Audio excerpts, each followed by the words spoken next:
Okay. Isang napakaganda po ng araw sa ating lahat, mga kapatid.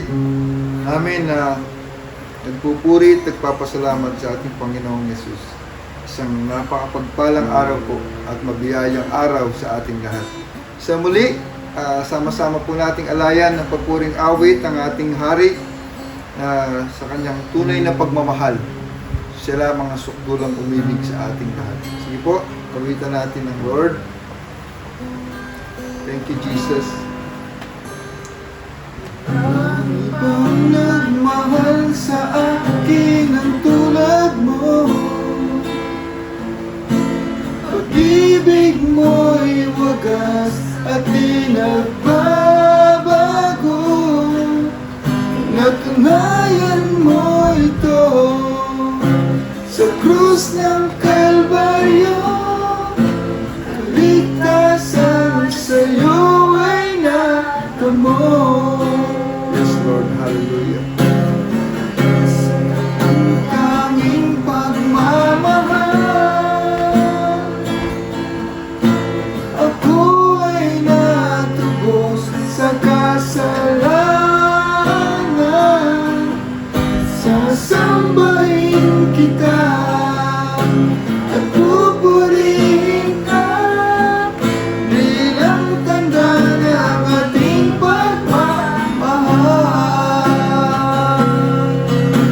Ikaw ang hari at tagapagligtas, banal mong pangalan aking itataas, Panginoong Yesus.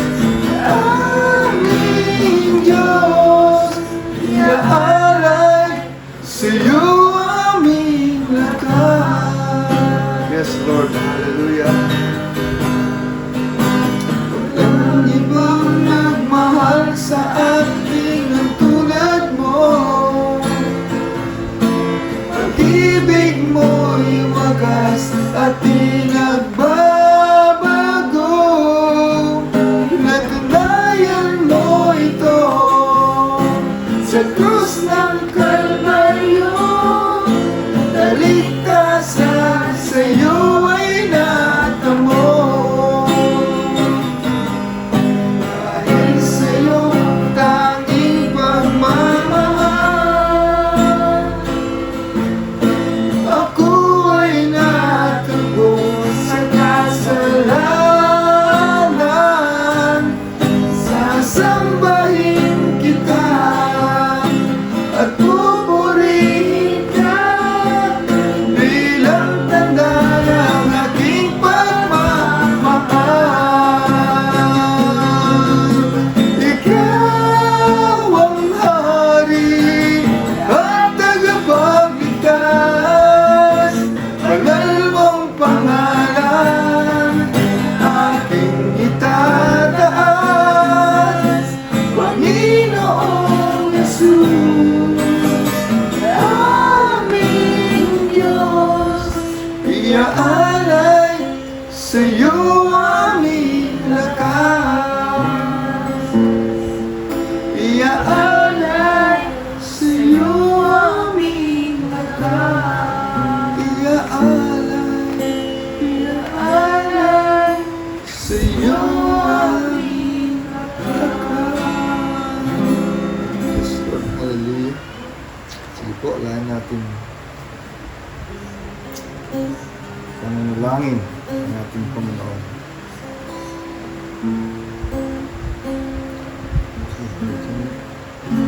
Thank you, Jesus. Lord, salamat Panginoon na narito na naman kami. Salamat po. Salamat sa iyo at mag-aral ng iyong mga Salamat. salita. Salamat Lord God na sa gabing ito Panginoon, walang Salamat. ibang masunod kundi ang kalooban mo. Amen. Thank you, Jesus. Lord, simula sa umpisa hanggang sa kami matapos Panginoon, ikaw ang buong nasa gamay. Kaya Lord, tinitiwala namin sa iyo ang lahat Panginoon. Sa iyo po namin pinapalit ang walang hanggang kapurihan at kapasalamatan tayo sa pangalan mo. Thank you, Jesus. Amen. Salamat po. Salamat. Salamat sa aming Ama. Salamat sa aking mga kapatid, sa aking pamilya na muli sa araw na ito, biniyaan tayo ng Lord na magkasama-sama, magpuri, magpasalamat, at higit sa lahat, maunawaan ang nais ng Panginoon sa araw na ito. Salamat at biniyaan tayo ng Lord ng mensahe na sa araw na ito ay patuloy na lumalim tayo sa pagkaunawa doon sa pagtubos na ginawa niya. Doon sa pagtubos ay nandito na po tayo ngayon sa finished work of Jesus. So yun nga po, the attribute of Jesus.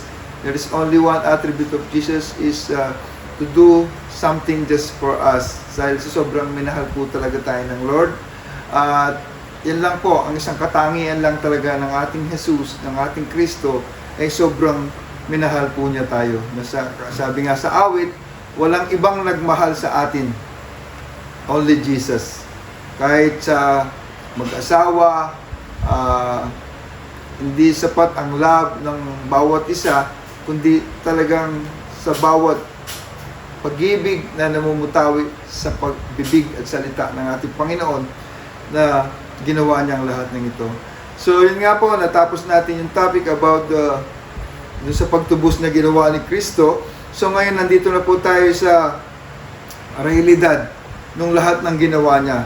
So makikita po natin na ang lahat ng bagay na sa atin ay wala tayong partisipasyon kundi lahat ay dahil sa ginawa ni Kristo. So tayo po ngayon ay nabubuhay, nagkakaroon ng buhay, nagiging ganap ang buhay. It is because of the finished work of Jesus. Lahat po ng ito, lahat ng bagay na nasa atin ay dahil sa ginawa na ni Kristo. At ang ginawa po ni Kristo ay isang trabahong tapos, wala na pong dapat sundan pa at wala nang dapat tapusin pa. Dahil totally, completely tapos ang ginawa ng Lord. Sabi nga po ni Apostol Pablo, no, dito sa 2 Corinthians chapter 4 verse 5, no, sabi niya, for what we preach is not ourselves, no, but Jesus Christ as Lord, and ourselves as your servant for Jesus' sake. Sabi nga, no, sa Tagalog, sapagkat hindi namin ipinangangaral ang aming sarili. No, wala pong dapat na maging kabahagi tayo sa pangangaral about the finished work of Jesus. So sabi ni Apostol Pablo, kundi si Kristo. No? Sapagkat hindi namin ipinangangaral ang aming sarili, kundi si Kristo Jesus na Panginoon. At kami ay gaya ng inyong mga alipin dahil kay Kristo. So, especially po sa mga nangyayari ngayon sa mundo, lumalabas po lahat niya, mga prediction na mangyayari, ganito, mga sakit na lumalabas. No? Pinapaisip lang po ng Lord na we have nothing to worry for sa mga nangyayari. Dapat nga po magalak tayo dahil nangyayari ang mga bagay na nasusulat. Sinabi na nga po ng salita niya, ng mga nasulat, ng mga propeta, ng mga apostol na may mangyayari sa huling araw na ganito. So, dapat nga po magalak tayo dahil nagaganap na at na-excite ang ating espiritu na malapit na makasama ng pagsalubong at nalalapit na po ang pagdagit ng Panginoon sa kanyang mga anak. So, bakit po tayo magwo-worry sa mga pangyayari na sulat na ng mga salita ng Lord na hindi niya tayo iiwan, hindi niya tayo pababayaan. Nasulat pa nga kay Isaiah, no? Ang sabi niya, iingatan niya tayo hanggang sa pagputi ng ating buhok. At sinabi rin po ni Isaiah, ni Propeta Isaiah, na hindi tayo pababayaan, hindi niya tayo tatalikuran. Sabi nga niya, kasama natin siya sa lahat ng bagay. So, lahat po ng pinagpahalaga ng Lord sa katotohanan ito, no, sabi nga ni Apostol Pablo, ipinapangaral niya si Kristo. Kasi si Kristo po ang kasapatan at kaganapan ng lahat ng ito. When we have Christ, when we have Jesus in our life, nothing to worry about. Kahit dumating pa yung coronavirus, kahit dumating pa yung Ebola, no? May mga video pa nga lumalabas dito na sa India may mga insekto, no? Na lumilipad na pag nakagat ka. So, lahat po ng yan wala na tayong dapat kabahala dahil ang lahat ng yan ay kasapatan at katubusan ng lahat ng ginawa ni Kristo para sa atin, sapagkat when we have Christ, we are totally, completely, totally secured, no? Dahil may Kristo ka. Kaya nga, if we have Jesus, we are more than enough, sabi nga po. Kaya si Apostle Pablo, wala siyang ibang ipinangangaral. Hindi niya ipinangangaral na, malapit ng wakas, no? Magbago na kayo, mag-repent, no? Talagang ipinangangaral lang niya is the love of Christ. Kasi yan naman po talaga ang magiging kasapatan nating mga sanga eh. Wala na po nakakahigit na sanga sa bawat isa sa atin. Tayong lahat ay mga sanga ng Panginoon. Ang Panginoon ang puno, tayo ay mga sanga. At ang mga sanga, wala pong nakakahigit at pwedeng magmalaki or magmayabang na pinagpapahayagan ako ng Lord na ganitong gawin mo. Na ganitong gawin mo. Pilitin mong mabago ang kapwa mo sanga. Wala tayong enough power to do that. Tandaan po natin, it is because of all the finished work of Jesus. So, nakadugtong tayo kay Jesus, no? Tayong mga sanga ay dadaluyan ng ating Panginoon. Ito po, sabi nga ni Pablo na, if we have Christ, you have nothing, no? Wala ka nang dapat ikabahala, sapagkat si Kristo ang kasapatan ng lahat. Kaya nga siya, wala siyang ibang ipinangaral, kundi ang Kristo. Kapag ikaw at tayong lahat ay palaging narinig about Christ, no? Yung buhay natin talaga makikita mo, Jesus and the changing life, siya pong nakakapagpabago. Hindi ang galing ng kung sino po man mangangaral na you have to do this, kasi wala na po yan. Kaya nga, kapag may nangangaral that may partisipasyon pa tayo na dapat gawin, na makikita po natin is very different dun sa nais ng Panginoon. Kasi kapag sinabing finish, totally, completely tapos na. Wala na pong second, wala na pong pangalawa. Kapag finish line na, nakaabot na doon, kahit marami pang dumating, huli na sila. It is finished kasi tinapos na niyan lahat. Kaya si Apostle Pablo ay walang ibang ipinangaral kundi si Kristo. Kasi sabi po ni Apostle Pablo sa 2 Corinthians 2:11, "Let Satan should get an advantage of us, for we are not ignorant of his devices." No? Alam naman po natin, sabi po sa Tagalog, yung 2 Corinthians 2:11, upang hindi tayo mapaglalangan ni Satanas. No? Sinabi na po ni Apostle Pablo ito. Hindi lingid sa atin ang ibig niya. So, alam naman po natin, apart from Jesus, we can do nothing. So, kapag wala tayo kay Kristo, siyempre, ang gagawin natin is all the things na nais ni Satan. Kasi Satan is opposite ni Jesus. Kasi when we say Jesus, it's all about love. Kasi sabi nga niya, sa huling araw, walang ibang pwedeng maging patotoo na ikaw na kay Kristo. Hindi po, kahit nararanasan mo na yung mga himala, o nararanasan mong lahat ng yan, tandaan po natin, isa lang po ang proof at maging pwedeng patotoo natin na tayo na kay Kristo. Love one another. If we have love for one another, sabi po sa John 13:35, then everybody will know that we are the disciple of Christ. So ngayon po, tayo ay mga anak, hindi lang po disipulo, no? We are the children of Christ. Kapag anak ka, no, ikaw ang tagapagmana ng iyong magulang. So hindi mo kasalanan na ikaw ay tagapagmana kasi anak ka. No, kapag ang anak, kahit wala siyang ginagawa, sa lahat ng pinagpaguran ng kanyang magulang, siya ang tagapagmana. So dito po ibinigay na ng kanyang salita through Apostle Paul na let Satan should get an advantage of us, for we are not ignorant. No, hindi tayo ignorante o hindi tayo wala tayong, hindi yung walang kaalam-alam, no, yung parang Sinasabi na, oh, wala kang alam eh, wala kang alam. No, ang mga anak ng Lord ay hindi ignorante for His devices dahil alam ng kanyang mga anak kung ano ang plano ng kaaway. Actually, hindi kaaway. It is the opposite. Kasi kapag kaaway, you need to battle. Kailangan mo pang labanan or pagtagumpayan. Pero dito, ipinapakita, kapag ikaw ay anak, you are totally, completely secured. Tandaan po natin, sinabi niya ng Panginoong Jesus, no?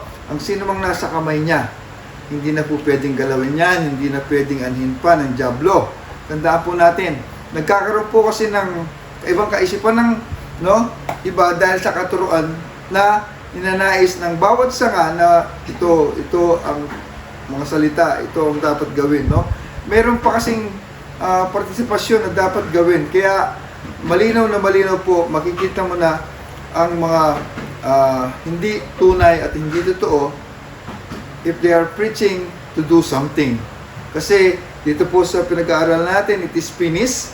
The finished work of Jesus, wala na pong to do something. Kasi the salvation is based on sa ginawa ni Jesus, is wala na po tayo sa, katulad dun sa Old Testament, sa law, everything is based on performance. You will save based on performance. Tandaan po natin, we are not under the law. No? Wala na po tayo sa ilalim ng performance basis.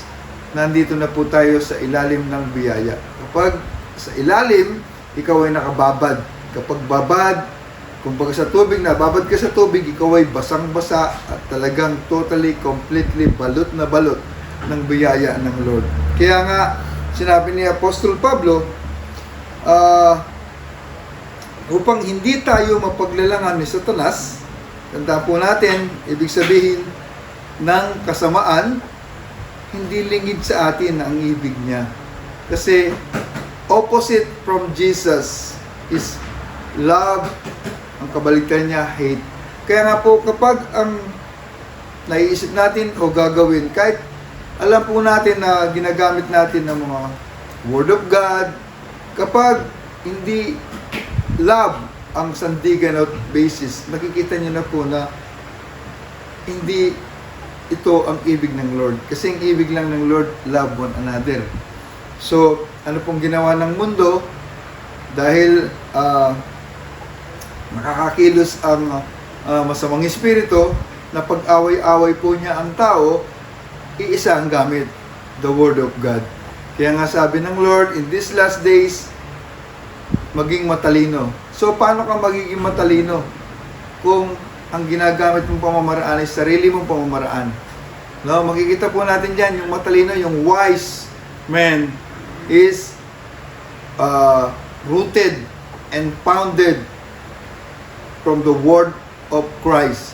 Tandaan po natin, si Apostol Pablo, ang ginamit ng ating Panginoon, pinili siya para makarating sa ating mga hentil ang katotohanan.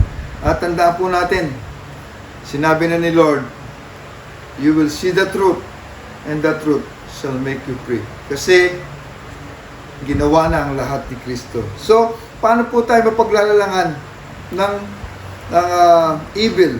No? Hindi tayo mapaglalalangan ng evils kasi sabi nga ni Pablo, through apostle fall, hindi tayo mapaglalangan kasi alam natin ang gawa ng kaaway. So, kapag alam mo na ang gawa ng kaaway, no? Ang gawa ng kabila.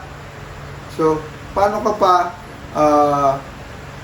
masasabing malilinlang ka niya? Kasi alam mo na. Ang nangyayari lang po, yung iba kaya nagagawa ang isang bagay na nais ni Satan dahil hindi pa si Jesus ang Panginoon. Tandaan po natin yung binasa natin, sinabi ni Apostol Pablo, sapagkat hindi namin ipinangangaral ang aming sarili, kundi si Kristo Jesus na Panginoon.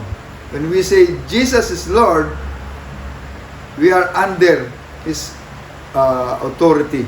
So, tayo, under ng authority natin ng kasalanan, si Satan. Kasi, sabi nga, hindi tayo mapaglalalangan ni Satanas kasi hindi naman lingid sa atin ang ibig niya. Alam po natin. Kaya nga, dito sa pinag-aaralan natin dun sa nakaraan ng pagtubos, totally tinubos na tayo. Kapag tinubos, totally, completely secured. At sinabi niya, hindi tayo pwedeng anhin kasi hawak na tayo. Kaya nga po, Jesus defeated Satan. So, ang mundo po ngayon, nagwo-worry sila about the last days. Nagwo-worry sila about the sign of the beast.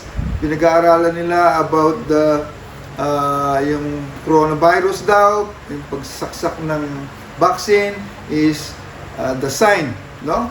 Actually, may similarity po sa mangyayari sa huling araw. Pero patuloy po ang nais ng Lord na ipaalala sa atin. Hawak tayo ng Lord, nothing to worry about anything. Hawak ang mga anak niya, no? Ang sinasabi nila na they're forcing us to vaccinate para hindi ka makakalabas, hindi ka makakabili pag wala kang vaccine. Sabi nga, nothing to worry kasi Jesus under control. Jesus defeated Satan. So, wala na pong dapat i-battle pa. Defeated forever po yan. Kapag si Jesus natalo na niya, it is forever. Kasi si Jesus lang po ang forever.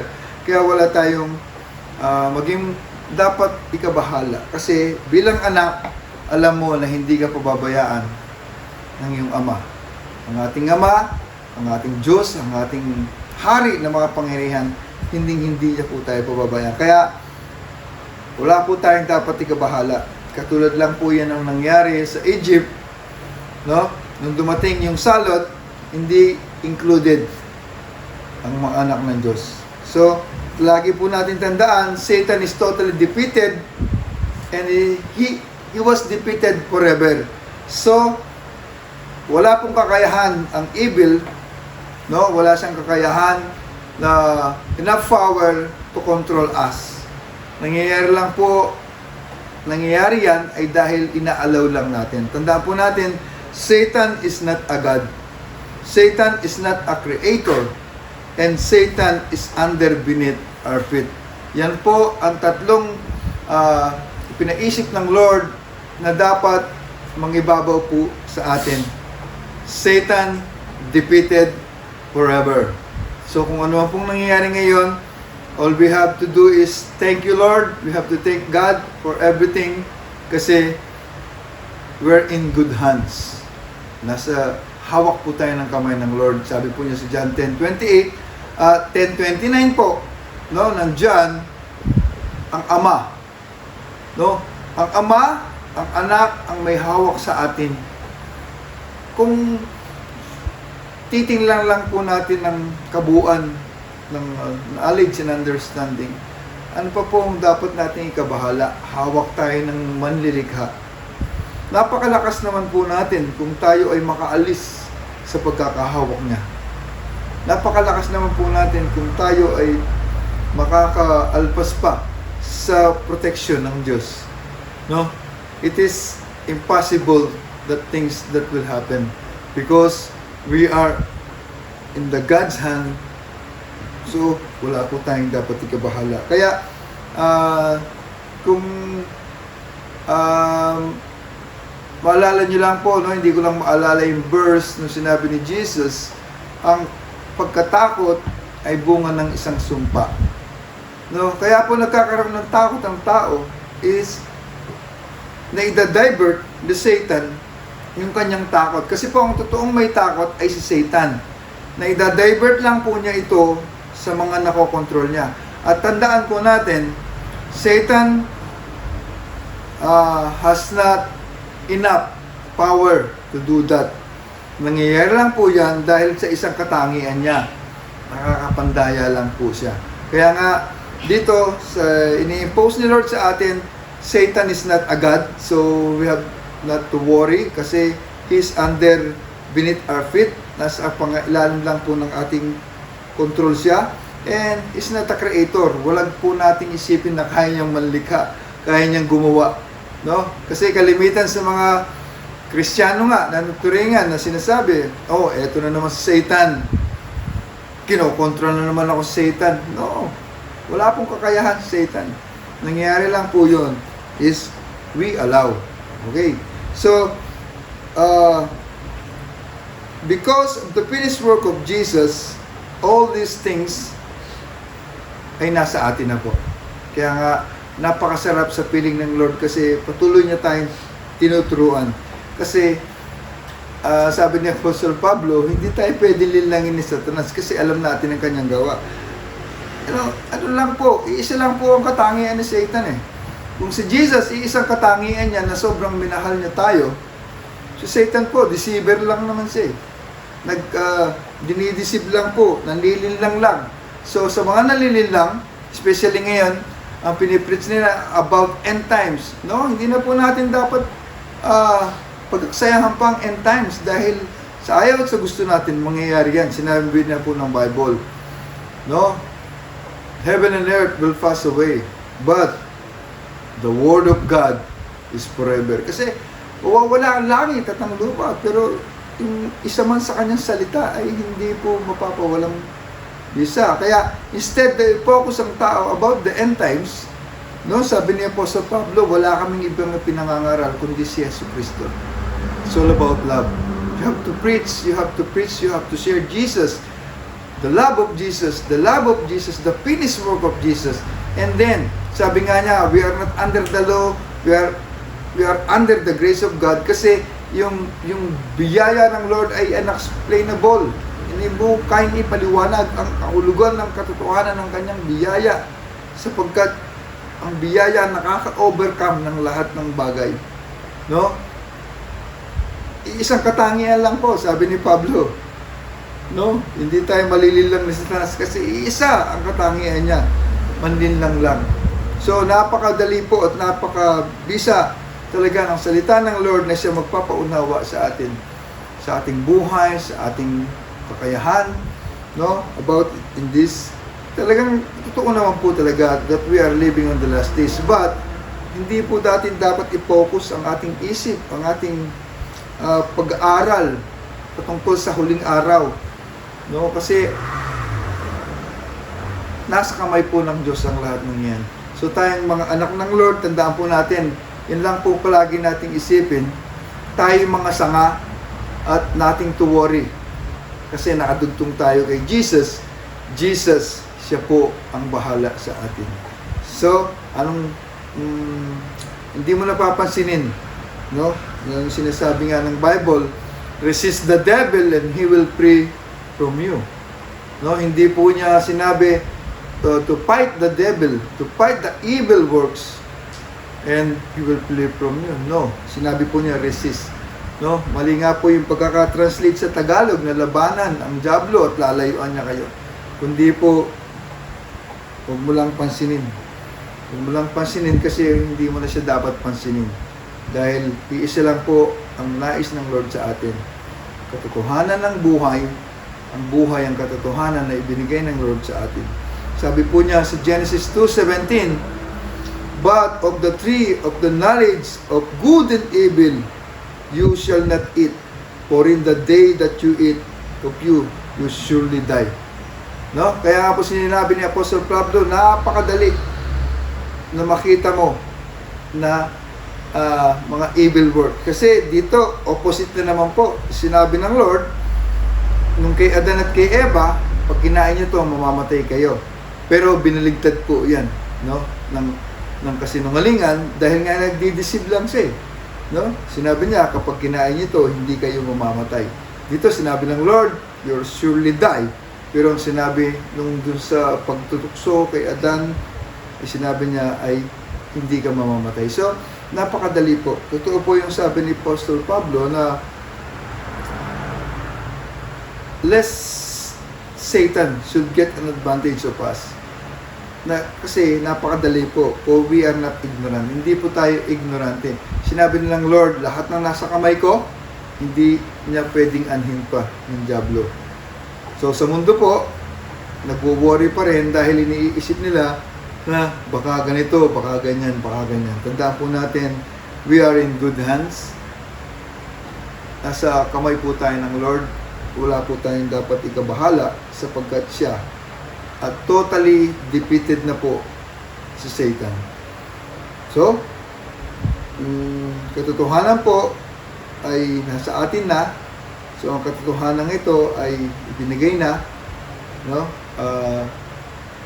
Si Jesus na po ang bahala sa atin para ma-overcome natin ang lahat ng yan kasi ginawa na niya po. Kapag tayo ay nasa ilalim na ng pangangalaga ni Kristo, nasa kamay niya tayo, siya po ang may hawak sa atin. Ibig sabihin siya ang may control ng lahat. So, ang sanga, nakadugtong sa puno, wala na pong alalahanin yan. No? Sabi nga ni Peter, sa 2 Peter 5:8, humanda kayo at magbantay. Ang dyablo na kaaway ninyo ay parang leyang umaatungal, aali-aligid na humahanap ng masisila. Yan lang po ang trabaho niya ngayon. Nag-aabang, nagbabantay. Kasi ang mga anak ng Lord, hindi na po niya yung pwedeng maagaw o magapi pa. Kaya siya nagbabaka sakali na lang. Kaya hindi na po tayo kayang malinlang pa. Kasi yan lang po niyang katangian niya. Manlinlang. Pero sa pangako ng Lord, tayo hawak niya, kaya hindi na po tayo mag-worry. So dito mga kapatid, sa nais ng ipaunawa ng Panginoon, take a rest. Hayaan natin ang mundo mabalisa sa kanyang kabalisahan, pero dito sinasabi ng Lord that we are in good hands. Nasa kamay na tayo ng Lord. Kaya nothing to worry about the evil, nothing to worry about, no? Sabi nga ng 2 Corinthians 4:4, nabulag sila ng kanilang mga isip ng Diyos ng sanlibutan ito kasi kabaligtaran ng nais ng Lord ang palagi nilang ginagawa. Kaya tayo, mga anak niya, wala nang problema at wala nang dapat problemahin kasi hindi naman totoo yung mga bagay na yan. All the things what is happening is just only a situation and kontrolado ng Lord ng lahat. Tandaan po natin, Jesus in control of everything, lalong-lalo na sa kanyang mga anak. Tandaan po natin, wala na siyang ibang tinitingnan kundi ang kanyang mga anak. So, dito po sa last verse na or second verse na gustong ipahayag ng Lord sa atin, no, sa verse 1 John 4:4 na sinasabi niya, the Spirit is in us is greater. Ano, ang Espiritong nasa atin ay higit na makapangyarihan. Yan po ang nais iparating ng Lord sa atin na araw-araw, bawat oras, bawat minuto, bawat balitang dumarating sa ating pakinig, lagi pong nating tatandaan, ang Espiritu ni Kristo na sa atin ay higit na makapangyarihan. No, kung maaalala niyo po, no, yung kakatakutan ng bawat tao sa COVID, sa kamatayan, no? Sabi ni Kristo, ay higit na makapangyarihan ng Espiritong nasa atin kaysa sa Espiritu ng sanlibutan. Kaya po, walang-walang dapat ikabahala. No? Sabi nga rin po ni Apostle Vance, no? Sa 1 John 5:18, alam natin ang mga anak ng Diyos ay hindi nagpapatuloy sa pagkakasala. Bakit po pinaproblema pa nila about sin?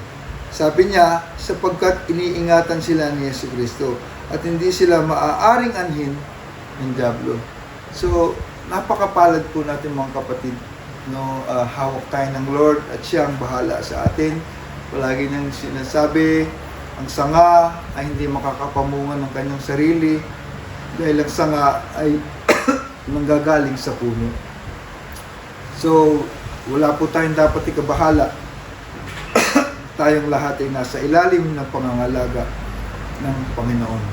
Kaya po, hindi po pwedeng maging basihan na nagiging lisensya ang biyaya para ang mga tao ay magpatuloy sa pagkakasala. Napaka-imposible po.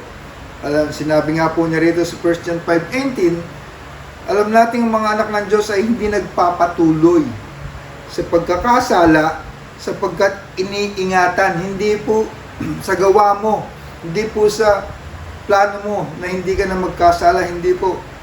Sapagkat ang tao, hindi po niya kaya na hindi magkasala. Only the control of Jesus. Only the changing life na ginawa ni Jesus. Kaya po nung nagkaroon tayo ng born again experience, naging iba at patuloy na iba ang buhay natin. Dahil sinabi niya, sapagkat iniingatan sila ni Hesus Kristo. Di po tayo nag-iingat. Hindi po ang mga pastor natin, hindi ang mga bishop natin, hindi po kung sino pa man na nais nila na gawin, kundi ang lahat ay iniingatan ni Hesus Kristo. At hindi sila, sino po yung sila? Tayo ito. Hindi sila maaaring anhin ng dyablo. Kaya nga, wala po tayong dapat ikabahala. Kapatid, ang Diyos ang gumawa ng lahat ng ito. Dahil sa kanyang sukdulang pag-ibig, sukdulang biyaya ang kanyang ginawa. Kaya nga, Jesus is the fullness of the grace of God. Siya po ang kabuuan ng lahat ng bagay. Si Kristo po ang siyang ilaw. No, doon sa Old Testament, siya'y anino. Sabi po sa Romans, no? Siya'y anino dahil nasa likod siya. Pero nung dumating si Kristo, siya na po ang katubusan at ng lahat ng bagay. Kaya mga kapatid, sa ipinakitang pag-ibig at pagmamahal ng Lord, nais niya na sa huling mga araw na ito, wala tayong ibang isisiwalat sa ating kapwa sanga, kundi mahal po tayo ng mahal po tayo ng Lord. Katulad po ng awit na ipinahayag ng kanyang salita, walang ibang nagmahal sa atin. Only Jesus. Siya lang po at wala na pong ibang nagmahal sa atin. Kaya nothing to worry about the last days, nothing to worry about the judgment, nothing to worry about the second coming, nothing to worry about the mark of the beast. Lahat po ng yan ay gawa ng sanlibutan sa kabalisahan ng lahat. Dito po sa binigay na salita ng Lord sa atin, wala na pong dapat kabahala ang lahat. Ulitin po, Satan is defeated forever. Satan is not a God, nothing to worry about him. Satan is not a creator, nothing to worry about the things na pwede niyang gawin. And most especially po, Satan is beneath our feet. Ang lahat po ng yan because of the finished work of Jesus. So, palakpakan po natin ang Lord for this wonderful message that we are in good hands of Jesus. Kaya mga kapatid, mahal na mahal po tayo ng Lord. Yan lang po ang mensaheng patuloy na nais ng Lord. Mahal na mahal na mahal po niya tayo. So, sige po. Salamat mga kapatid ko sa alam ko malapit na magsasama-sama na ulit tayo sa gawain para mapahayag ang buhay na nais ng Diyos sa bawat isa sa atin. At sa aking pamilya, sa aking mga anak, salamat sa Lord sa patuloy na paggamit niya sa ating lahat to deliver the message of God's. Only the message of the love of God. Wala pong ibang mensahe ang Diyos sa atin, kundi ang mahal na mahal po tayo ng ating Panginoong Jesus. Sige, tayong lahat ay magpasalamat. Aming Ama sa langit, maraming salamat po muli na sa araw na ito ay patuloy na naging kapahayagan ng tinapos nyo 2,000 years ago, Panginoon, ay isang trabaho na tapos. It is totally, completely finished. At ang pagkakatapos po ito, isang perfectong buhay na nais mo para sa iyong mga anak. Nothing to worry about anything kasi hawak niyo po kami. Maraming salamat. Lord, patuloy po na ang mga bagay nito ay maisiwalat po sa aming mga kapwa sanga. No, na patuloy na isa lang po ang pinanggagalingan ng aming biyaya. Galing lahat po ito sa Panginoong Jesus.